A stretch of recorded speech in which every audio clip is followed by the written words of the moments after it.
Hi, my name is Tracey Tokuhama-Espinosa. I'm speaking to you from Quito, Ecuador. It's a pleasure to welcome you to part 2 of the Week 7 lecture on language in the Psychology Course 1609 Mind, Brain, Health, and Education here at Harvard. What we're going to do is we're going to look at the second half by dividing it into 4 big parts. First, we're going to talk about the benefits of bilingualism or the benefits of multilingualism. Then we're going to play a game about the myths of multilingualism to see exactly where the evidence is as far as good things, bad things related to foreign language acquisition. I'm going to talk, along the way, we're going to talk about state of the research in these different fields, and then hopefully generate a lot of good discussion that we'll be able to post on the boards this week. As I mentioned earlier, this is one of my favorite topics. I've written a couple books on this, and I'm very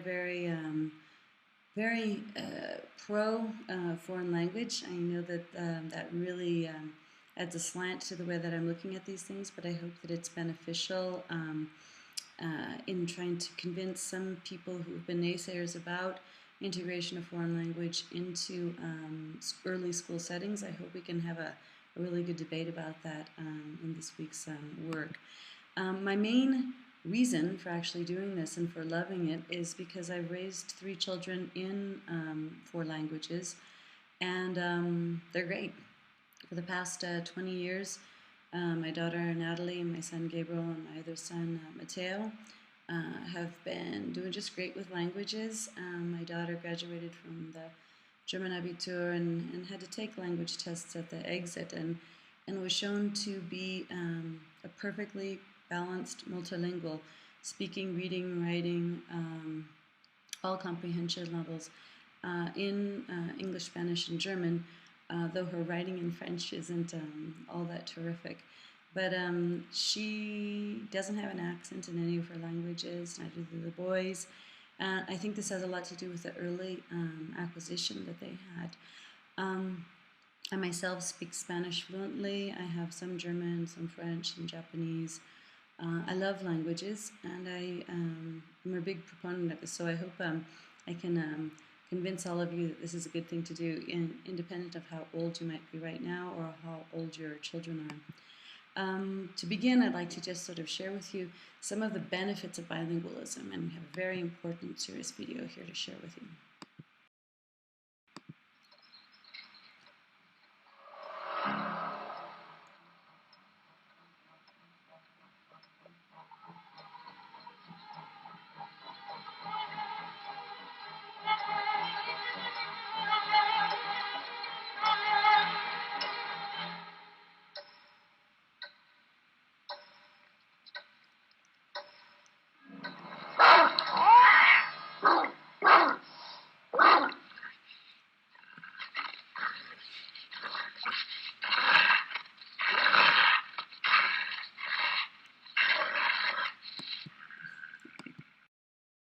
On a more serious note, we do know that there are overall general cognitive benefits, social benefits, economic benefits, personal benefits, communication benefits, cultural benefits, and global academic benefits to learning a foreign language or to having multiple languages in your life. This is a new thing. When I was growing up in California in the 60s and 70s, it was still thought of as, oh, you're bilingual? Oh, sorry. But now we know that there's just generally good things that happen when you have several languages going on in your brain. We also know that bilingual children have higher levels of abstraction at earlier ages, that they're able to inhibit languages, they manage language rules faster, and they actually are using more of their brain. Before, we used to think in the 60s that you had a little pie for language, and it's horrible if you were to be bilingual because you'd cut your potential in half for any language, and we just know that that's not true anymore. People who are raised bilingual from birth actually have a slightly larger, Broca's area is slightly larger in the posterior area, and basically using a part of the brain that would not have been used by a monolingual. If you're brought up, if you have languages introduced later on, you're actually using other areas of the brain that just wouldn't have been used for anything else. So it's not like you can take away from brain space if you are learning languages. So hope that that's something that you guys will accept, because especially people growing up in my time, it's just a recent thing. Only in the past 20 years or so, and really only in the past 12 or so, has there been a strong advocacy for teaching foreign languages earlier in our schools. We have just come to the conclusion that there are no disadvantages in being bilingual. We know that bilinguals actually are helped a lot of ways cognitively, and actually even can stave off some of the negative effects that a child might have in a monolingual environment at home in a poorer setting. To show this, I'd like to share a really quick 1.5-minute video about this. Hang on. We see advantages in children's higher cognitive and linguistic processing, but beyond that, we're finding fundamental advantages in their capacity to read. So reading in each language. In some extraordinary populations we've studied in the United States, in very under-resourced areas, extremely low socioeconomic status. We've studied monolingual children in that environment, who then were sent to bilingual schools. And those children who were from monolingual English homes, when tested in bilingual schools, when tested on reading performance, reading competence, the ability to segment the stream into phonetic units, they outperform children in the United States at the 95th percentile of excellence and academic achievement. So in one of the most remarkable findings that we've noted in our lab is that bilingual education is so powerful that it seems to be ameliorating the negative effect of low socioeconomic status. That's okay. one So thing that's attracted a lot of attention right now. Are you saying then that learning languages makes kids smarter? That's a big term. There are a lot of things that go into that. And Professor Bally said that could talk to the cognitive benefits. Sure. But we have found, certainly if we circumscribe smart to mean linguistic processing and reading processing, we definitely see processing advantages clearly. Okay. Benefits that Laura Ann Petito was mentioning there, and that the person to her right is Ellen Bialstock, who actually has done a lot of research in this area. Those benefits have been replicated in lots of different places. For example, I work very closely with some schools in Holland, in Rotterdam, in poor areas, and they found that by introducing English as an additional language for 2 to 3-year-old kids, when tested a year later, not only did they have higher English scores, but actually the Dutch scores went up. So there's basically a generally higher level of metacognitive awareness, and kids are better at language just because they have additional languages in their lives. Anyway, so great benefits there. It's also been shown, this is the story that Lauren was mentioning there, that children who experience early, extensive, and systematic exposure to their languages, grasp the concepts of their languages, and if you look at their brains, they're basically, it's like having 2 first languages. We know that you're having 2 first languages in this setting, and so basically there's nothing negative about it. As we mentioned, that there is a slightly greater growth of Broca's area, but almost nothing else. The entire processing looks identical. Let's look at another short video, about 4 minutes long, that has additional benefits mentioned in it.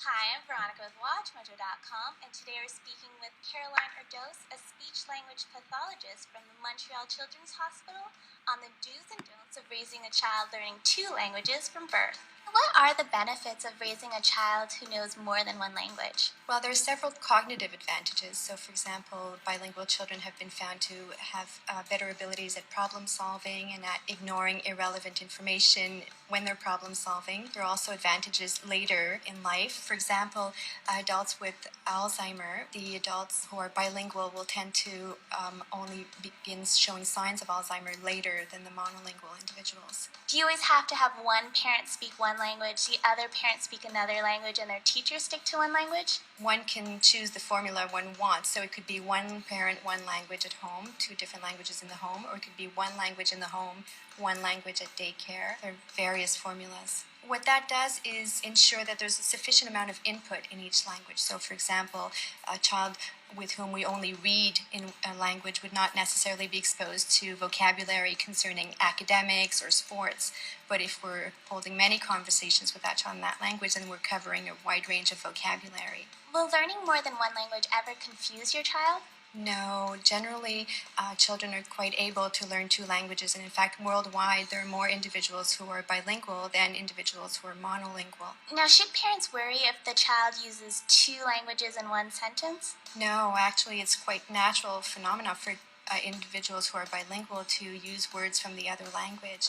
And in fact, children tend to do that more if they're around adults who they know speak both languages. And if they do that in a context where the adults do not speak both languages, they're usually doing it because they don't have the word in one language and they'll borrow from another language. It's not something to worry about. Will a child who's learning more than one language speak later on in life than someone who's just learning one language? In fact, studies have looked at comparing language milestones between bilingual children and monolingual children, and the milestones appear to be very similar. So the babbling occurs around the same age, whether a child is monolingual or bilingual. First words, first word combinations, sentences. Are there any situations where maybe it's not ideal to teach your child two languages?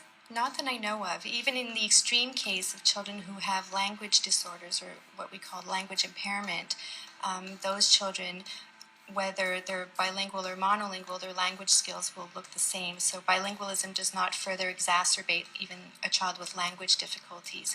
Of course, the child will have difficulty learning the second language because that child had difficulty learning a first language. But to the extent that that child can learn one language, she can learn a second language. So is it ever too late to introduce a new language for your child? It probably is never too late, but the later a child is introduced to a language, the less likely that child is to lose the accent. There's some critical age that is yet unidentified, but beyond that age, that's what we're seeing, is that one can learn the language very well, but will not necessarily master the language in terms of pronunciation. As a parent, what can you do to make sure that your child will learn both languages to the best of his or her ability? Well, they can make sure that the child is getting a sufficient amount of input, so at least 30% of what the child hears should be in a given language if that child is expected to be productive in that language. They should also make sure that the person who is speaking to the child masters the language, so the child is getting an adequate language model. And the exposure should be sustained. It should not be just sporadically throughout the year. It should be as often as possible and in a sustained, continuous manner. Well, thank you. It was really great having you. It's my pleasure. So we can go on and talk about all the great benefits of multilingualism or bilingualism. There are several other videos that I mentioned here. If you'd like to take a look, we don't have enough time to do this within this video, but I do encourage you to try to have a look at these if you are still in doubt about the benefits of having multiple languages in your life. We're going to turn now to this game about myths, but we're going to frame this within the context of factors. All 10 of these factors influence successful bilingualism or multilingualism, even in their absence. Now, the true and false quiz that we're going to have right afterwards sort of, it's trying to, we'll try to explain each of these different factors in a more enjoyable way. But just as a quick overview, we know that when a person learns a foreign languages, it does influence their success rate, but mainly in the area, as the woman mentioned in the previous video, in accents, and that's it. In all other areas, in comprehension, vocabulary, semantic understanding, writing skills, in all other areas, there is really no difference. So we know that there is going to be difference for, if you care about your accent, yes, but otherwise there is no maximum age within which somebody can learn a foreign language. Aptitude, we know that aptitude exists. It's about 10% of the population has a high aptitude for foreign languages. If you've got it, great, take advantage of it. If you don't have it, it's not the end of the world, but it is an important factor. There are motivational influences. We know both intrinsic, extrinsic motivators, positive, negative motivators. We'll have a look at more in detail. We know that the pair of strategy and being consistent with that strategy has a huge impact on successful bilingualism or multilingualism within the home as well as within schools. And we'll talk about the different strategies that exist. There are none that are superior to one another, but there are some strategies that are easier to be consistent with, and we'll talk about those. We also know the factor of opportunity and support. The uses, whether or not languages are considered a benefit within the context in which they're learned, is also important. The last three factors, siblings, gender, and hand use, had less backing behind them when I proposed this as a theory in 2000, and now there's a great deal of evidence that does show that there is an influence. There are influences that are positive as well as negative in having a brother or sister when one is learning another language. Boys and girls, there's no such thing as one being superior to another related to language acquisition, but there are some things to be said about the way that boys and girls go about learning languages. And we also know that hand use is a very good indicator as a reflection of cerebral dominance for languages. And that does have some impact related to literacy skills. And there's another factor that I'm not going to list here that many people talk about, but it's not included here because it does change, and that is personality. You know, extroverted personalities do tend to learn faster. However, personalities, an individual doesn't always have the same type of personality in all settings, so it's not listed here because it's a changing factor. Okay, so keep these things in mind while we look at this this true and false quiz, and just come up with some answers here. Decide if the statement is true or false, and why you think it's so. Okay, start with the first one. True or false? By learning more than one language, a child can suffer brain overload. No, obviously that is false, right? We know that if a child is brought up bilingual from birth, basically he's learning languages as if there were two first languages, and the same mechanisms, the same systems, the same pathways are used in the brain for the first as well as second. And if a child has a third language, they're all in the same physical structure, and the pathways are very, very similar. The reason that this comes up is in California, you can be brain overload. We know that, right? The idea is basically it's just too much for your brain to handle. We know that that's just not true, but we do know on a psychological level, so maybe it's not your brain that's overloaded, but your mind that can be overloaded. We do see some kids who get stressed out about doing this. They feel, their head's about to explode. They feel like it's too much. We know that this can be something on a psychological level, but it's not on a physiological level. Berlitz learned 5 languages simultaneously from birth. We know of a study where somebody's learning 11 from birth. Learning 2 or 3 is very common around the world, so we know that that's not something that would cause brain overload, because we know that the brain actually adjusts and actually uses different parts at different ages. So it's not a physiological thing. Your brain can handle it. Your brain can handle several languages at a time. Number 2, true or false? Some languages are easier to learn than others. What happens if I change the question a teeny bit and I say some languages are easier to learn than others for a newborn? If I say it in that context, it's pretty clear.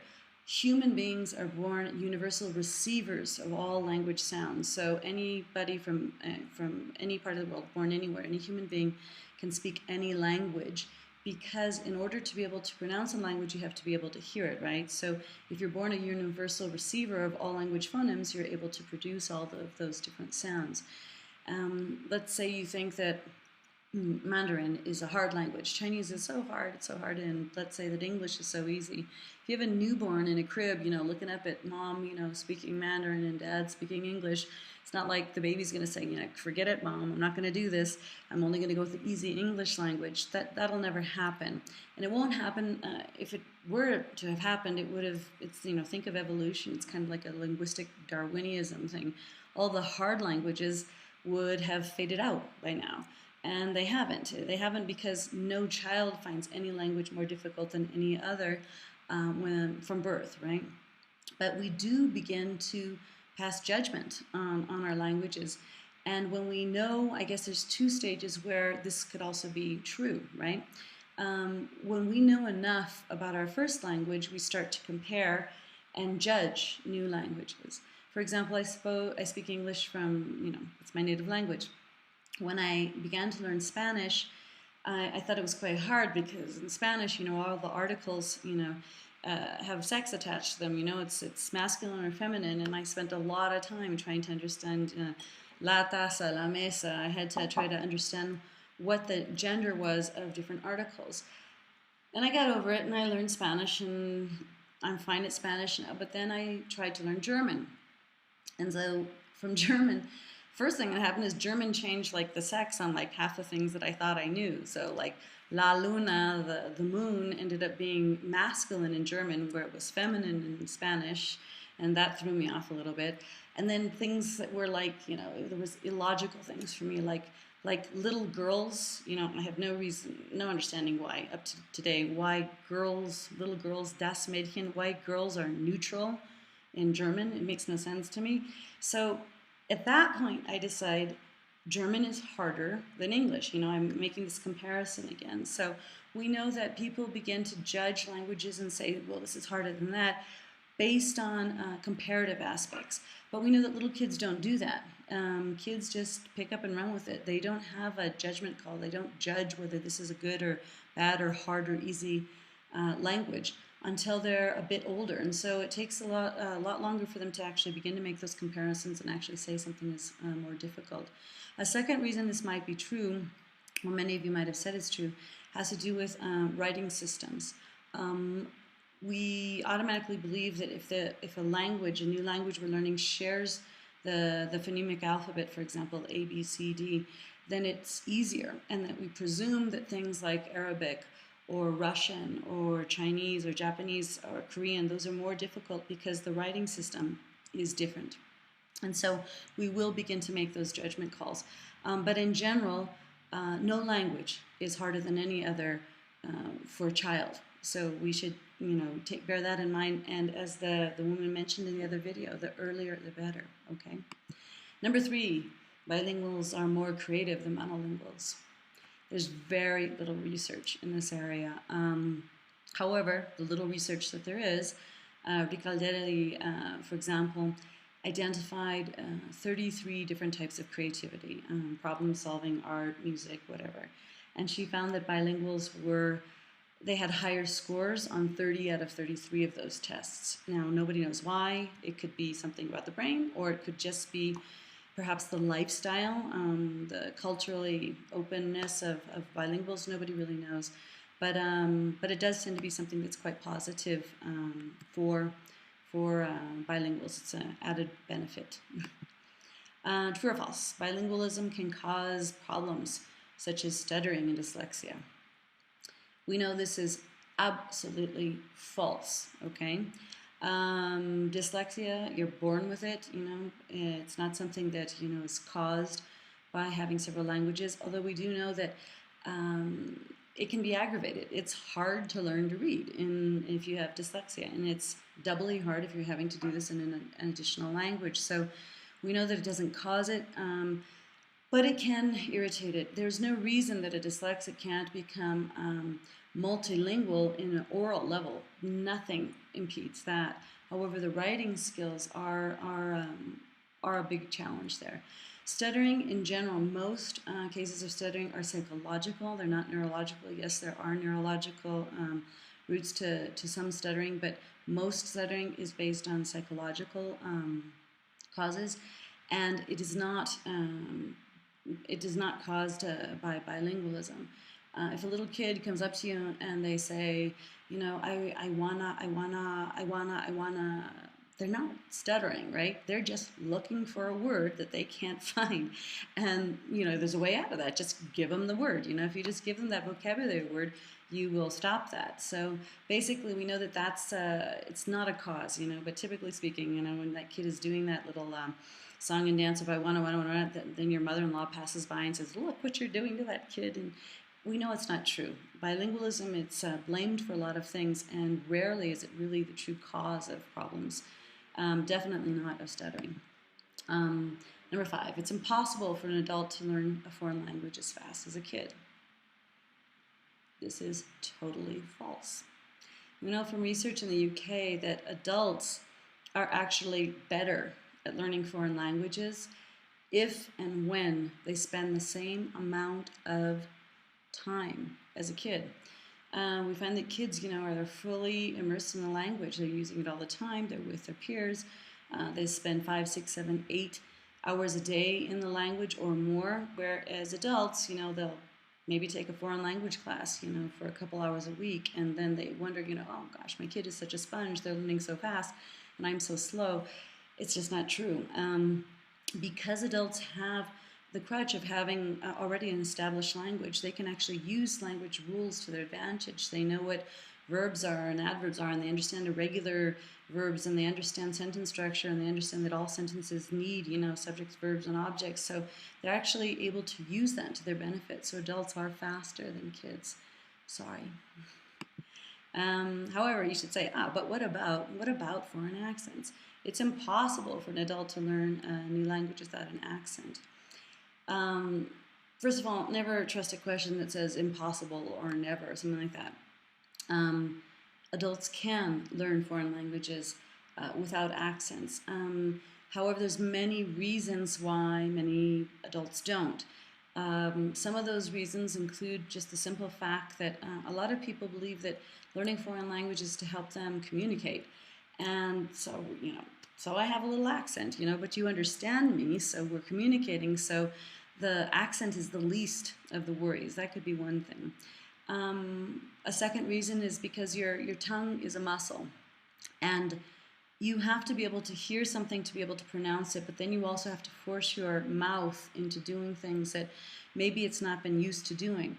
However, just like, maybe today you're not ready to go out and run a marathon, but if you train, you could. It's the same thing with your tongue. If you really want to train, you can get around that. A lot of people say, I can't speak Spanish because I can't do that, thing. Well, you have to practice, and if you practice, you can get over that. You can actually speak without a foreign accent. And in fact, there's a fellow, Alfred Tomatis in France, he guarantees he can teach anybody to speak any language without an accent, and any adult. But the deal is he basically bombards the brain with phonemes that the brain is not connected with. So, like in Japanese, you have ra and la, and that's the same symbol. So Japanese grew up hearing ra and la as being the same because they don't distinguish that. But if Tomatis wants to teach a Japanese person to speak without a foreign language, he basically bombards them with ra, la, and then he makes them, okay, you say it, ra, la. No, okay, bombarding your head with this. And basically, he says he can do it. People pay him thousands of dollars to do this. But then again, other people say, yeah, but I'm communicating, so, what's the big deal if I have a bit of an accent? Another reason adults have accents is due to their first language or first languages. Different languages have different numbers of phonemes, different numbers of sounds in them.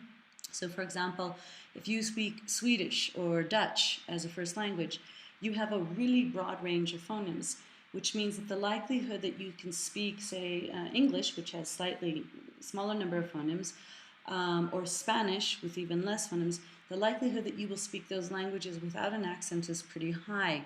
But if you speak, for example, a Spanish speaker going to English has a higher probability of having an accent because they have fewer sounds than English does. And poor thing, the Japanese, there's no sounds. It's a, I, ue, o, kakiku, kego. There's very few phonemes, which means that the Japanese will speak with an accent in almost any other language that they come across. However, there are Japanese who don't have accents. So that goes to one of the factors we spoke about, which is having a high aptitude for foreign language as well. So there's lots of reasons why people can have accents. The final one, which I think is pretty important, has to do more with cultural identity. My husband speaks 5 foreign languages, and all with this, sexy Latin accent, and it's great, but it's also a cultural marker. It says, hi, I'm Ecuadorian, and I'm speaking Japanese, or I'm speaking French, and it shows people, without him having to declare anything, that he's from somewhere else. So a lot of people just like their accents. So so we have to sort of decide, out of the whole range of things that happen within language, reading, writing, speaking, understanding, vocabulary things.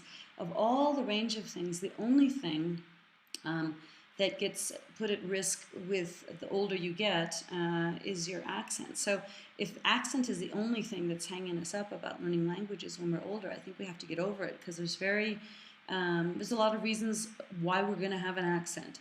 And they're not necessarily bad reasons, so we have to think about whether or not that's important, and that should be an impediment for us actually attempting languages. 7, when a child learns his languages from birth, he's effectively learning them as 2 first languages. That's just to see if you were paying attention at the beginning. The answer is definitely yes, right? We know that the whole mechanism, it's all working identical for a monolingual or a bilingual child brought up from birth with several languages, or with 2 or 3 languages at a time. But how do those languages look? Depending on your age, and there's at least 3 big hypotheses out there, right? One is that like in this first box here, that you have a kind of a firewall in between your languages and they don't ever overlap.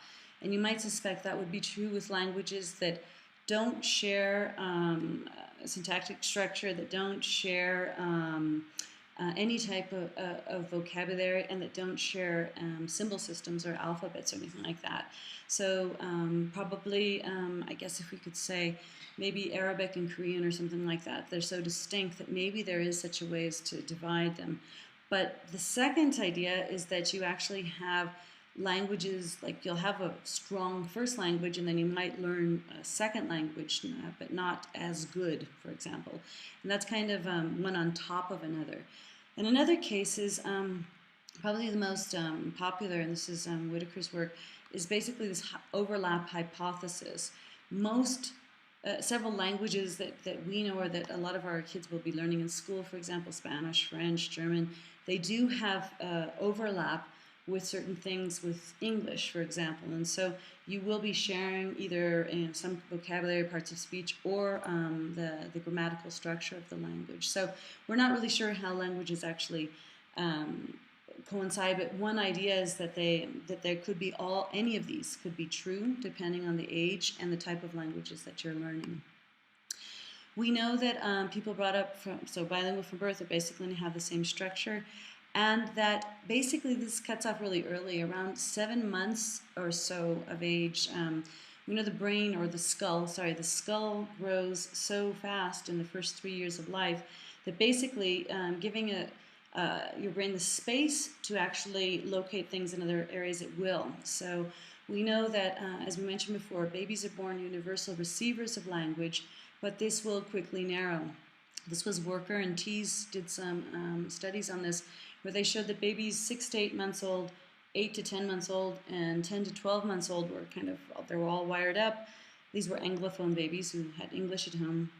And they were exposed to sounds in Czech, Hindu, Zulu, and Spanish, which have phonemes. They have sounds that don't exist in English. And they found that all of the 6 to 8 month old babies had separate firings for each sound. So basically, the brain, as a universal receiver of sounds, was taking them all in and creating connections for each of those individual sounds. But when they tested them again from 8 to 10 months, only about half of the sounds were fired for. And by the time the kids were 10 to 12 months old, they only had firings for the sounds, for the phonemes that actually also existed in English. So we know that this narrows really quickly. So if you want children to be exposed to language, to be able to speak them without accents later on in life, if they decide to choose to learn them, early exposure is always positive. I was told by a student in a workshop recently that they heard of these experiments, that in Singapore babies are exposed to sounds in very diverse languages. They're encouraged, the mothers are encouraged to play nursery rhyme songs in a huge variety of languages to expose them to language sounds. Nobody knows if that's going to work, okay? But we do know it can't hurt, okay? So they're kind of taking a chance here and recommending that, that parents actually expose their newborns in the first year of life to several different language sounds, so that eventually, if they're going to learn languages later on, they can actually learn them without accents. We also know that you're using more of your brain. Basically, bilinguals are using more space in the brain. But again, it's not anything that would have been used by anything else. Like, it's not encroaching on any other language skill. It's not like you're worse in math because you have languages. Nothing like that is occurring. And we also know that humans have this unique ability to learn languages, which is much more a functional thing. It's much more by the pathways. It's much more a connection of areas than it is by structure. There's not, your brain doesn't look terribly different. There are more connections, but there's not like there's this extra growth anywhere there in the brain. It's not a structural thing. It's more functional. True or false? All people have the same area of their brains to speak different languages. We know that this is definitely false. We know that typically speaking, as we said before, 95% of right-handed people and 70% of left-handed people do have Broca and Wernicke's area in the left frontal and parietal lobes. However, there's this 5-10% of right-handed people that don't, and 30% of left-handed people that don't. And we also know that people who are learning languages at a later time are also putting languages, there's a far greater right hemisphere use for additional languages as well. So we know that this is false. Here's a strangely worded question. It is not recommended that children learn literacy skills in 2 languages. Basically, children shouldn't learn to read and write in 2 different languages at once. True or false? This is not necessarily true. This can be false. However, it's not ideal.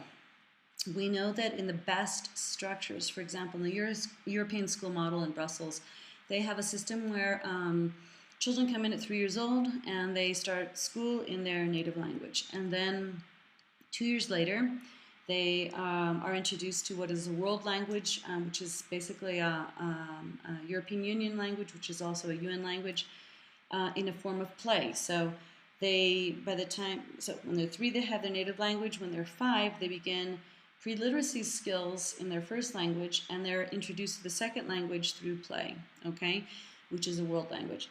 2 years later, 7 years, they have strong literacy skills, 2 years in their first language. They begin pre-literacy skills in the world language, and then they're encouraged to learn a third language.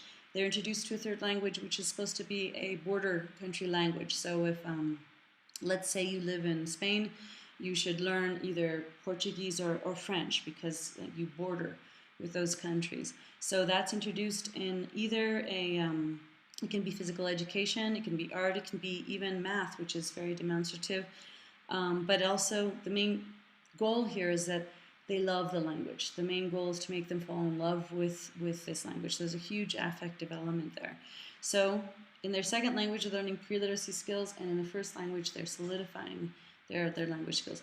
At 9, the fourth language is introduced, again, through demonstrative classes.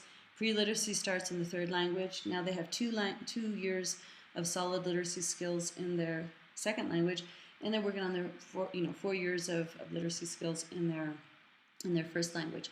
This structure basically guarantees that the fourth language still has 7 years to improve upon literacy skills, which is fabulous, because we know to gain oral language skills you need about 1 to 2 years, but to gain literacy skills you need between 5 and 7 years. This is Cummings' work, to be able to have age-appropriate native level skills. So we basically see that by the time these guys graduate, they will graduate in 4 languages at the level for entering university, and they have extremely high-level language skills. Now, what do that's so good? They have separated 3 factors, right? They separate time, place, and person. So going back to this question, if in a school you have a school structure that divides by time, place, and person, but it's the same year, but the time is division by morning versus night, place is just one classroom versus another classroom, and person that you have 2 different teachers, it can still work. It's not ideal, but it can still work. I have worked with school districts, school systems in 24 different countries, and they do this. Some of them do this better than others, but the best systems separate by a longer period of time, definitely by different people and physically in different spaces. When they do that, they are successful. How do you get to multiliteracy skills? There's really basically 5 different steps, and we're all saying basically the same thing. Initially, the kid has to just understand, what is the point of the written word. And you'll find, little 3-year-olds, and they'll come over and they'll say, what do you want to eat? And they'll play restaurant or whatever. And they realize that they're pretending, they're not writing anything, but they're pretending to write something down because they grasp the concept that we write, we take notes to remember. Our brain is fragile. It can't remember too many different things. So they understand what is the purpose of written language. It's basically to be a record of something, right? So when they can get that, then they can be introduced to the phonemic alphabet, which is basically one sound to each symbol. So a, b, k, d. So you're matching just one sound to each of the different symbols. Once they've got that down, then you move on to the step of actually saying, well, there's exceptions. Do you know that the E that's the sometimes is E like in me. So it can be like elbow, like or it can be like egg, or it can be like me. So that same symbol can have several different sounds connected to that. Once they get over that, then they make this leap to this other idea that in languages, the same symbol can also have exceptions. So in French, it's instead of E or So they start to understand that you can actually keep the same letters, and in different contexts they will have different sounds attached to them. After they've got that, it's basically practice, it's familiarity, repetition, and the frequency with which they are exposed to the words that will allow them to be able to read and write in another language. In my own kids' case, because the German school system was teaching them to read and write at around age 5 or 6, 5.5, 6, I took advantage of this natural curiosity that kids tend to have for language around 3, 4 years old, to teach them pre-literacy skills in English before they did that in Spanish, and then in German, and then 2 years later they did that in French. And then at one point, my daughter, she's around 9, she said, Mom, it's a shame I never learned to read in Spanish. I said, oh, great, why is it a shame? And she goes, oh, no, I'd love to read in Spanish, but I never had a class. And so, taking advantage of her own interest, we began teaching her reading and writing in Spanish. And then we moved back into a Spanish context where she really had to solidify her skills. But basically, we separated her exposure to each of the languages by several years, with about 2 years separation. And it's worked out fine. She writes like a native in the 3 languages, not in French, but in English and Spanish and in German. Just reiterating this, we know that basic oral skills take about 1 to 2 years to achieve. However, literacy skills, depending on the system, take about 5 to 7 years. Something really, really interesting about English is that when we speak, it's basically Anglo-Saxon, but when we're writing, it's really Greco-Latin. So actually, it's that's kind of the clash that a lot of non-native English speakers have when they come down to writing in English. Writing in English is not intuitive, and we can blame the Dutch for that. The first printing press that was taken to England, they decided the first thing that they wanted to print, the very first document to be printed, was going to be a dictionary. And the people who brought over the printing press, the Dutch, helped write the dictionary. So English was pretty phonetic actually up until that first printing press there around the 1500s. They actually, they said yacht, Y-O-T. And the Dutch said, oh, that's just ridiculous. That should be Y-A-C-H-T. And there was a change, not due to what had, previously been the real, the way of spelling English, but basically that was changed because of the help that we received from our friends, the Dutch. Okay, true or false? The general research finding examining trilingual brains to date point to no pattern for multilingualism. Remember we talked about there's a general way your brain looks when you're monolingual in learning languages. There are some patterns for bilingualism, depending on the age that you're learning them. Is there a pattern for multilinguals? No. That's kind of wild, isn't it? These are studies in the University of Basel which were trying to document brain scans of people from different language backgrounds. And they found that, the fellow from Turkey who went and learned Swiss German and then learned English when he was in college didn't have a brain that looked anything like, the kid from India who went to the French-speaking part of Switzerland and then learned English. Their brains were occupying different parts. So no, there's no real pattern. This has a lot to do with individual experiences.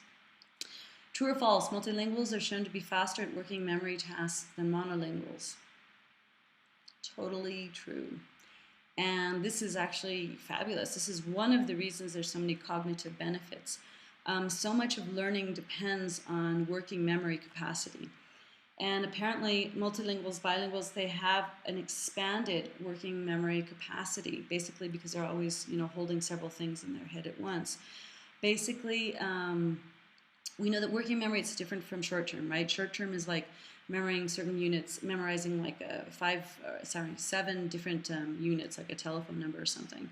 Whereas working memory has to do with processes. So, being able to look at a math formula, go back to your table and write it down and practice that. Having extended working memory is beneficial in all areas of study, not just languages. So we know that that's probably one of the reasons that there's so many cognitive benefits of being bilingual or multilingual. True or false? Bilingual students achieve higher results on English language proficiency tests than their Anglophone monolingual peers. Totally true. And actually, in a flip of this, there's something called the Sprachdiplom that the German students take to actually show their level of understanding. And my daughter, who has English and Spanish at home, had the top Sprachdiplom score. And the German students said, well, that's impossible, she's not native. And that's exactly why she had a better score, I believe. We know that when you learn your own language, you rarely delve into the grammar of things. But when you learn a foreign language, you actually do learn things like parts of speech, and you're explicitly taught certain things about syntax and construction and grammar rules. Therefore, if an English person were to take a TOEFL test, they wouldn't do as good as a foreigner taking a TOEFL test, because basically we haven't learned those rules of grammar explicitly like a foreign language learner would. We know that they achieve higher scores, but these scores are you can't generalize them too much. There's no difference on reading ability, but all on other things like grammar, there's definitely a distinction. People who are foreigners do better on English language tests than English native speakers do. 13. A 9-year-old has the same size brain as an adult. Therefore, they learn foreign languages in the same way. The first part is true. The second part is false. A 9-year-old does. Their skull is basically, your head is about the same size. A 9-year-old and an adult have basically the same size head. And the mechanisms actually for foreign language are actually pretty much the same. But there's a big difference socially about what's going on here. So Judith Ruteris just got this concept of basically people are motivated to do things based on their peer groups. So a 9-year-old kid who's dying to play with a kid next door with a soccer ball is going to use his language, right? And his 14-year-old sister, who hates mom, hates dad, hates everybody, is probably going to find a group of people who also doesn't want to learn the language, and because of her social group, she'll have a different dynamics. And then the mom, who's taken foreign language class, will not learn anything. So basically, we know that the mechanisms for learning are different, but in this sense, it's not because of your brain. It's more for social reasons that these things are different. The brain mechanisms are identical, but but the motivational factors are very different for age groups. 14. The more languages you know, the easier it is to learn an additional one. Totally true. Research by McLaughlin and Knight showed that they had a room full of people who are monolinguals, bilinguals, and multilinguals, right? They were college students. They left them in a room with a bunch of scraps of paper, which had it was Monrovian grammar. It was a dead language. And they left them on the tables, and they found that the monolinguals basically, made paper airplanes. They basically didn't do anything with the paper. The bilinguals, had a good look at it, figured some things out, but all of the multilinguals figured out the grammar. They started looking at it and said, well, yeah, These must be verbs because, you know, they look the same, but they change in their stems. And, oh, there's a bunch of these. These must be the articles, and they must precede what must be nouns. They generalized everything that they knew about language, and they had deciphered the grammar of the language without even understanding. I mean, they couldn't understand it, but they used all of the rules that they had been used to. So we know that the more languages you know, the easier it gets to learn an additional one. There is a bump from 1 to 2. You know, it's a little bit harder. 2 to 3. You know, we hit past 4, and it's all a piece of cake. So, you know, go for it. 15. The quality of the first language impacts the quality of the second language. And the quality of the third language depends on the quality of the second language. True or false? Totally a trick question. Everything depends on the quality of the first language. Basically, it's it. And it can't be that you have several first languages, okay? But if you have gaps in your understanding of your first language, it's kind of like it's like building a building. You have no foundation on which to build anything else. You can have beautiful walls and windows and roofs, but it will crash because your foundation is not strong. So you do need to have a strong first language because it will impact how well you are able or how successful you are in learning a second or third language. This is not to say that you have to learn one language and then learn another. You can learn them simultaneously. 16. Most of the world is monolingual. Totally false. Let's do some math. If you know that there are like 2,500 to 6,000 languages in the world, and there's like 200 something countries, do the math. Somebody is speaking more than one language. In fact, most of the world speaks more than one language. It's estimated that about 2/3 of the world is at least bilingual. Okay. In the top spoken languages in the world, we know that Mandarin is the most spoken native language. Spanish is the second most spoken language. English is the third most spoken native language. However, as a second language, more people in the world speak English than any other language in the world. And as I mentioned in the other video, this is going to last at least for another 40, 50 years, so keep it up with English. Several other myths that are here, that people will become schizophrenic if they have several different languages, or that true bilinguals never mix their languages, or that they have old people can't, ever become fully bilingual. All of these are general myths, and I hope that we can sort of get rid of all of those. And if in the discussion group you have some myths that you'd like to throw out there, I'd really like to sort of clear the room of those things, because there's a lot of great evidence out there now that sort of gets us away from thinking about that. Okay, we're going to watch a really quick 3-minute video that sort of sums up these myths and also the benefits of bilingualism. Many families have parents who've grown up speaking a language other than English, and often they fret about what language they should speak at home and whether it risks damaging the child's development.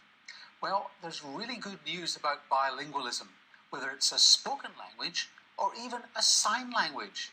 Casey Barris has been investigating. There's a couple things to think about. One is just the importance of being bilingual. So there are a lot of myths out there that people should not teach their kids 2 languages because they'll get confused or something like that, or that you should only speak English in this country and forget about your home language. What we're seeing is that there's a lot of advantages to being bilingual, and that's important to know. With my population, one of the things that's critical, I think, is for deaf children. We're not just talking about spoken languages here. You can be bilingual in a spoken and a visual language like sign language. And just as there are myths about bilingualism in spoken languages, there are also misconceptions about teaching sign language. Sometimes with deaf children, there's been a move to, we don't want to expose them to sign, we just want to focus on their ability to speak and just focus on that. But there's a lot of advantages, not only just linguistic advantages to acquiring a sign language, which can be acquired naturally, but also some of these cognitive advantages.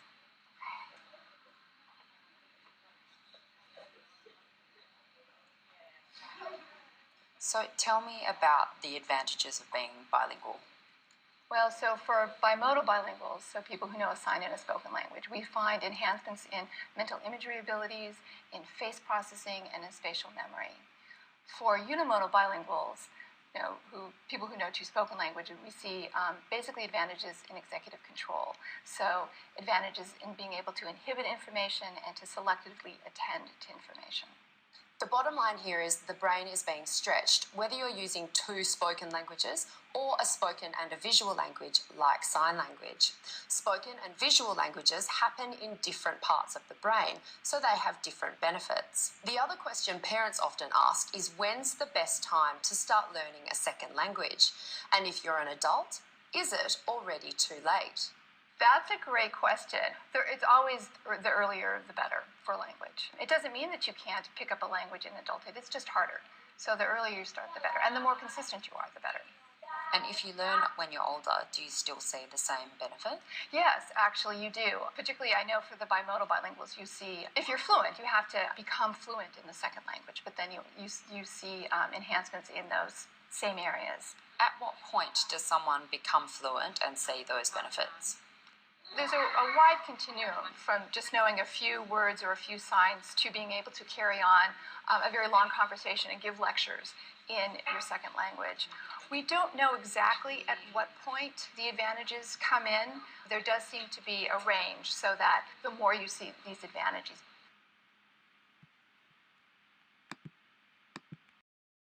Stretch this point even further. I'd like to share just another 3-minute video about autistic children and learning another language. If you recall in an earlier video, there was a mention that children with other types of language impairments or who have difficulties with language should not be kept from being bilingual. This goes for cases of mental retardation, dyslexia, all the rest of it. There's no reason not to be bilingual, and this includes autism as well. Carrie, I know parents that have children with autism face a lot of choices. They have a lot of things that they have to think about. There are a lot of worries and a lot of processes that are new for them. Sometimes at staffings, they're faced with a choice of what language are we going to use in therapy? What language do they want their child to communicate in?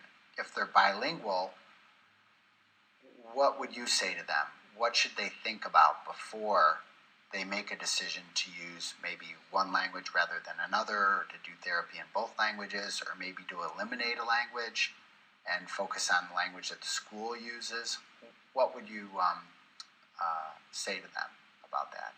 You know, this is something that families that have more than one language in their home, or when the home language is not the language that's used in the academic setting, who have children with autism face all the time.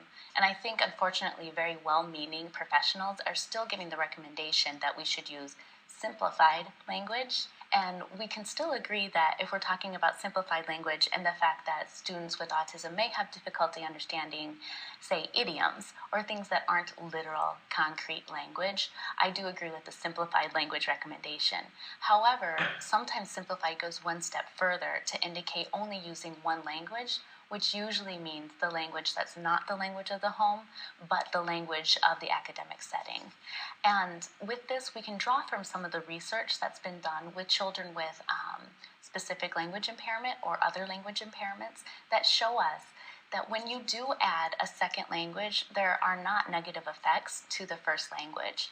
However, we do know that when you eliminate the first language, that it does have negative effects on the second language.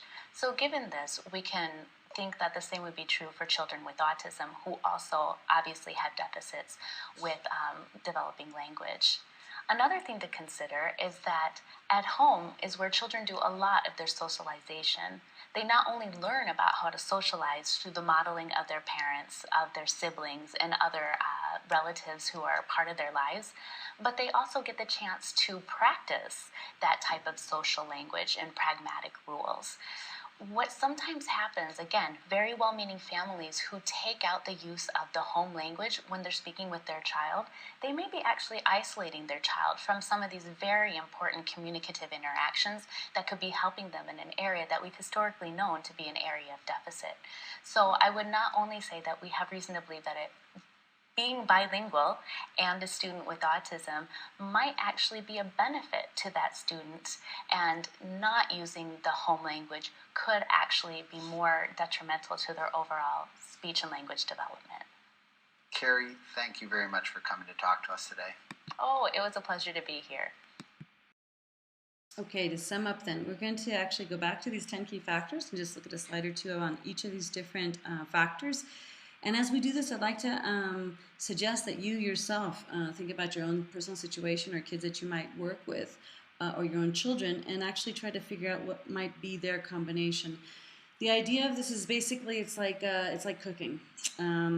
You might have the ingredients of a crepe or a cake or a pancake. You'll find that it's basically all the same thing, right? It's flour, milk, egg, vanilla maybe, or whatever. It's all about the same, and these are the same ingredients here. But those three things don't taste the same, and basically nobody's going to have the same recipe as far as foreign language is concerned, because they're going to have different combinations, different quantities of each of these different factors here. So hopefully you'll be able to take all of that into consideration and try to balance out what would be the factors that you might be able to influence, if they are factors that you can influence in the bilingual kids in your lives, and in order to make their endeavors more successful. Okay, we know that there are windows of opportunity, and these are not the critical periods, but these are moments where, for example, if a kid is exposed to languages in the first 9 months of life, the likelihood is that he will not have an accent in his languages. So we know the earlier the better. It's a great time to learn another language, and as kids are universal receivers of foreign languages, they will be treating them as two first languages. All right. We also know that there's something like a window and a half, which goes until around 2.5, 3 years old, for people who have a high aptitude for foreign languages. Basically, the time of greatest head growth, between 0 and 3. Around 2.5 years old, the skull grows sufficiently enough where these three bones descend into the auditory canal. They're called ossicles. And they basically, change slightly the way that sounds are perceived. So if a high aptitude kid is exposed to languages, let's say in the first 3 years of life, the probability that he can go back and retrace those connections in the future and speak that language without an accent is quite high. We know there's a second window of opportunity, which is huge, more or less around the age of 4 to 8, when little kids learn languages. Basically because little kids have little egos and they don't have a problem with making mistakes. This is a big difference for kids more or less around 8, 9 years old. They start to care what everybody else thinks of them. If you have, let's say we have a 5-year-old named Timmy, and we have his dad, John, okay? John brings home a new game for Timmy, and he puts it on the floor, and he says, okay, let's play this. And, Timmy will start to take out the pieces and start to play, and what does John, the dad, do? We adults read the rules first. We want to know all the instructions. We want to know the right way to do things before we even start. And Timmy, just sort of takes the pieces and starts to play. He'll just put it all together. He'll put together what he's got. John will correct him and say, no, it's not this way, it's the other way, and he'll just adapt the rule. And he doesn't have an ego problem. He doesn't need problem with being corrected. He will just let himself be corrected. And that'll go on pretty much until, around 8-ish, 9-ish, when we start to care. We start to care too much about what other people think of us, if they're going to make fun of our accents or whatever, and we start to give up. So when we say that, kids are such sponges and they learn so fast when they're kids, as opposed to being older, there's not a lot of truth to that, but there's a lot of psychology to it. I guess maybe some of you are probably that kind of an adult, you can keep that open attitude your whole life long. It really depends on how you were brought up, I think. And if you're just open and willing to make mistakes, because that's what learning is, then you're probably going to learn faster. But we have to accept that there's a great window there in the early years, and we should try, especially in the States, we have a very poor policy of foreign languages. I mean, Europe is so far ahead of us as far as understanding that early introduction is the most powerful. We should really learn from those lessons and actually try to adopt earlier language learning. We would avoid having, embarrassed teenagers who hate, the whole idea of foreign language and reject everything if we would stop doing this in high school and we would start doing this in the early years. There's also some early language milestones to keep in mind. It is totally normal for a kid brought up bilingual from birth to mix his languages. Totally normal. There's no reason that kids should know that these are separate language systems. The way to speed that up is that if you're consistently, whoever's supposed to speak one language or in whatever context, that they're consistent with that strategy. That's key. But around 3 years old, kids start to label their languages, and they'll start to say, well, mommy says it like this, and my teacher says it like that, or mom says it like this, and dad says it like that. And then they'll actually give them names, like mom will speak in Spanish, and dad's speaking in English, or whatever. So they'll start to label their languages. And around 5 or so, kids are very cognizant of this concept of translation. Like you'll say, grandma's on the phone or abuelita's on the phone, and they will do what, everybody else does from that point on. They basically are cognizant of having to switch their languages and speak in the proper language to the proper person. There's also this other stage, it's called syntactic conservationism, which is really, it's scary to some parents because they don't expect it to occur. But it is also totally natural. It's related, again, to this law of minimal effort. Kids will choose one of the grammars of one of their languages and apply the grammar to all their languages. My son Gabriel did this. He just decided he would use English grammar with everything, with Spanish, with German. He applied English grammar to all of his languages. The difficulty with this is that we rarely correct. Adults around those kids rarely correct for that because we understand. We understand what they're saying. Even though the grammar's incorrect, we get the message, right? And so we don't usually correct the kid. And that's wrong.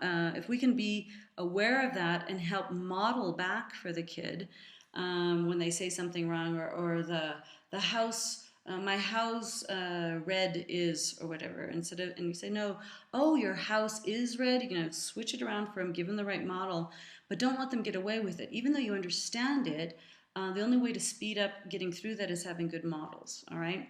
And we should also be really clear that, these milestones, they can go like around 12 months in either direction, earlier or later. So people are pretty individual in doing this. So these are good, maybe good points of reference, but they're not true for all people, okay? We know that the second factor relates to aptitude. You're born with it, 10% the population has it. You can measure it. There's a modern foreign language aptitude test. Partner accepts it's kind of a sub-level of language as far as an intelligence is concerned. Levine, same thing in the neurodevelopmental constructs of language. Foreign language is a sub-element there. But not all people have it, and we shouldn't count on it. But you should take advantage of it if a kid does have a high aptitude to really, continue to add on languages. There are kids who love sounds. They experiment. They love languages in general. They're curious. Give it to them. If they want it, give it to them. The third factor has to do with motivation. And we know there's these two powerful partners, the positive and negative, as well as the intrinsic and extrinsic motivators. And we know that people can learn in all of these quadrants, right? You can learn negatively, extrinsically, but our goal as parents, teachers, should really try to be to help kids figure out why they should want the language for themselves, or to find, you have to be a good strategist. How can I find something the kid already likes and then do the language through what he already likes? For example, my kids were not reading for pleasure in German, my two boys. They would read a lot in English, but they didn't pick up German books for pleasure. But they loved the Guinness Book of World Records. So one day I came home with the Guinness Book of World Records. I said, hey, look what I've got, guys. And they got all excited. They said, but it's only in German. They were like, oh, no, it's okay, whatever. They just wanted the Guinness Book of World Records. They didn't care if it was going to be, they didn't care what language it was in, right? So basically, if you can find something that kids already like and then use language as the vehicle, that's much more powerful than, shoving them into a class. One of the strongest motivators in the world is, love. How many of you have learned a foreign language because you fell in love? I did. Basically, it's a very, very powerful motivator. Unfortunately, the opposite is also true. We have kids who know that they must pass, whatever class, English class, in order to pass the year, and they don't because they hate the teacher. So if, the feeling, the emotion that's attached to this is really, really powerful in influencing whether or not there's going to be success or not in foreign languages. We know that 4 and 5, strategy and consistency, are incredibly important. There are about 7 strategies that have been really studied in depth. None is better than the other, but you must be consistent with them. And they are divided by person, place, or time. You can basically divide your strategies up by that. One person, one language is a person-based strategy, right? Place. This classroom is always going to be in Spanish, and that classroom is always in English. That's a place strategy. Time can be that, story time is always going to be in whatever language. But choosing a strategy is very, very important. And being consistent is fundamental. And you have to choose a strategy that's developmentally appropriate. You can't choose a strategy, for example, based on time, and a kid wouldn't understand the time concept. For example, I had a woman tell me in Switzerland, she says, well, I speak, 5 European languages, and I want my children to speak them as well. And I said, well, that's cool. What's your strategy? And she said, well, on Monday I speak English, and on Tuesday I speak French, and on Wednesday I speak Spanish. And I was like, okay. I said, how old are your kids? And they were 2.5 and 3.5 years old. And that just doesn't work, because a 2.5-year-old doesn't even know before and after. I mean, they don't get it. They won't understand that there's even a strategy in place. So you have to be very careful to choose a strategy that's very open to the kids. The kids are very aware of. Otherwise, it won't work. We know that support and opportunity for use of language is very, very key to use. Kids who only learn languages in a school context with no opportunity for use outside of that space will not flourish in the language.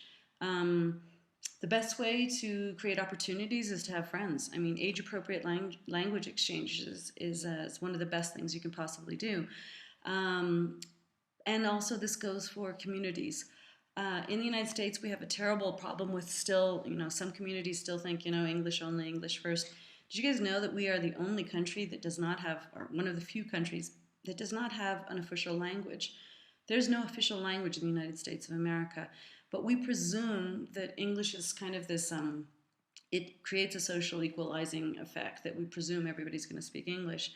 Unfortunately, some people have taken that to mean that you should drop whatever other language you have at home, and that should not, happen. I recall Obama mentioning to Richardson in one of the debates that he thought, one of the best characteristics and what he admired about the other fellow's education is that he was brought up bilingual.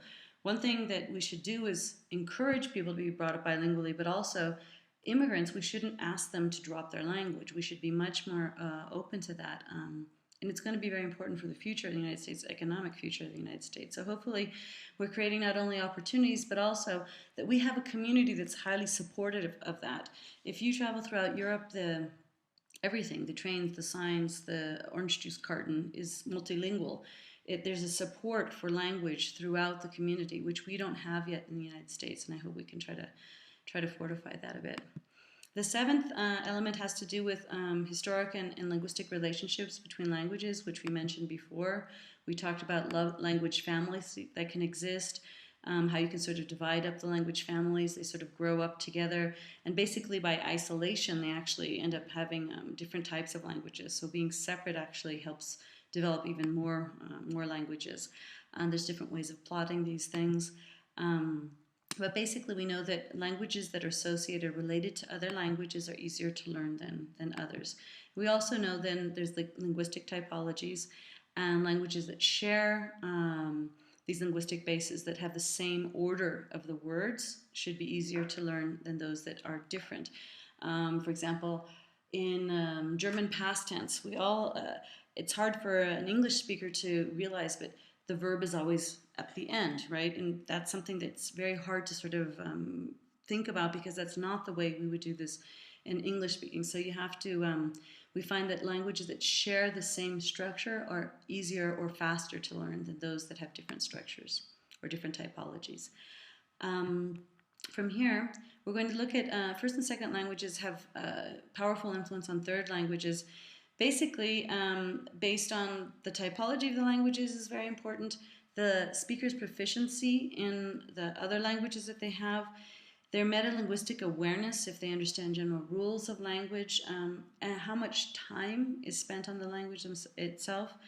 The educational level of the student, but that's also directly related to vocabulary issues, right, and reading levels. The age when the languages are learned, as we mentioned before, parent involvement, as well as teacher qualifications for language. So these are sort of the things that sort of spill over from first and second languages into third language. Factor has to do with siblings. There are positive and there are negative effects of having a sibling when one is learning another language. Positive is that you can increase the number of opportunities that there is for use. So if you're using a foreign language and kids are having the foreign language at school and they come home and they practice more, that's great. However, you can have negative influences as well when kids don't want to compete with their peers or when one peer dominates the other peers. So you sort of have to create the space for them to actually have equal opportunity for use there, okay? We also know that boys and girls do learn languages slightly different. It doesn't have to do with a brain thing. It has to do with a frequency of use. Nobody knows exactly why, but women speak more than men across the lifespan. They will use more words in their lifetime. How does this impact language learning? We tend to look for signs that kids are getting it, right? We tend to give up on about 3-year-old boys when we're raising kids bilingually. I know hundreds of families I've worked with. There's a moment of desperation. You know, it's hard, you know, this consistency thing. It's really hard raising our kids bilingually or multilingually. And at least with the girls, you sort of get a hint that something's going on in there because there's a lot of use of language. And with the boys, since they use far fewer words in a day, we see less evidence. And so we tend to think that nothing's going on in there, but that's just not true. There's nothing that says that boys are better at languages than girls or vice versa. Nothing that shows that at all. But it's an evidence-based thing. So we just have to sort of, hold our breath a little bit and give the boys a bit more time there. I remember my daughter. She's the oldest. I call this the boss syndrome, the bossy older sister syndrome. She basically is so helpful and generous in her personality that her younger brother, she was like the official translator. You know, he would go, and she, he's hungry. And he goes, oh, no, he's dirty. And he didn't have to speak, so he didn't speak, law of minimal effort again. He basically let her do the talking until he started going to school.